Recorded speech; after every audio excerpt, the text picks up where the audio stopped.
جب بینظیر بھٹو اپنے والد ذوالفقار علی بھٹو سے ملنے جیل پہنچی تو ایک موقع پر انہیں باہر کچھ دیر تک انتظار کرنا پڑا۔ بیٹھنے کے لیے کرسی بھی مہیا نہیں کی گئی اور وہ مجبوری میں فٹ پاتھ پر کچھ دیر تک بیٹھی رہیں۔ کئی دہائیوں سے پیپلز پارٹی اسی ایک لمحے کو بنیاد بنا کر ظلم کی داستان سناتی رہی ہے کہ ضیاء الحق نے ان کی رہنما کو اینٹوں پر بٹھا کر کیسی بربریت دکھائی تھی۔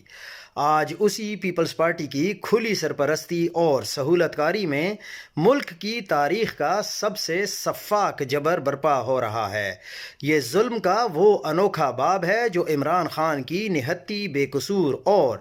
غیر سیاسی بہنوں پر برپا ہے، جس کی مثال کسی بھی سیاسی خاندان کے ساتھ اس قوم نے کبھی نہیں دیکھی۔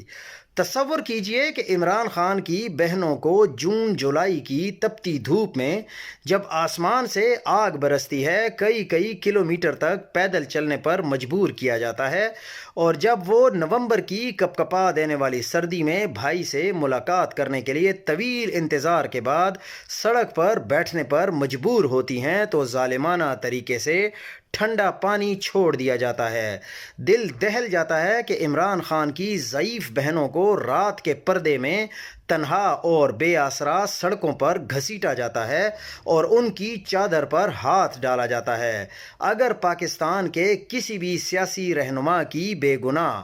غیر سیاسی بہنوں کے ساتھ اس قدر روح فرسا سلوک پہلے ہوا ہے تو دانشور ہماری معلومات میں بھی اضافہ کریں، اور وہ تمام لوگ جو پیپلز پارٹی کے قربانیوں کے ترانے گاتے نہیں تھکتے، کیا ان میں ذرا سی بھی اخلاقی جرت ہے کہ آج ان کی پھیلائی ہوئی فسطائیت پر ایک لفظ بھی بول سکیں؟ یقیناً یہ ملک کی تاریخ کی سب سے تاریک، بے حس اور غیر انسانی رجیم ہے۔ نون لیگ اور پیپلز پارٹی چونکہ خود آمریت کی پیداوار ہیں، لہٰذا ان کا جابرانہ اور بے رحم رویہ قوم 3 سالوں سے دیکھ رہی ہے۔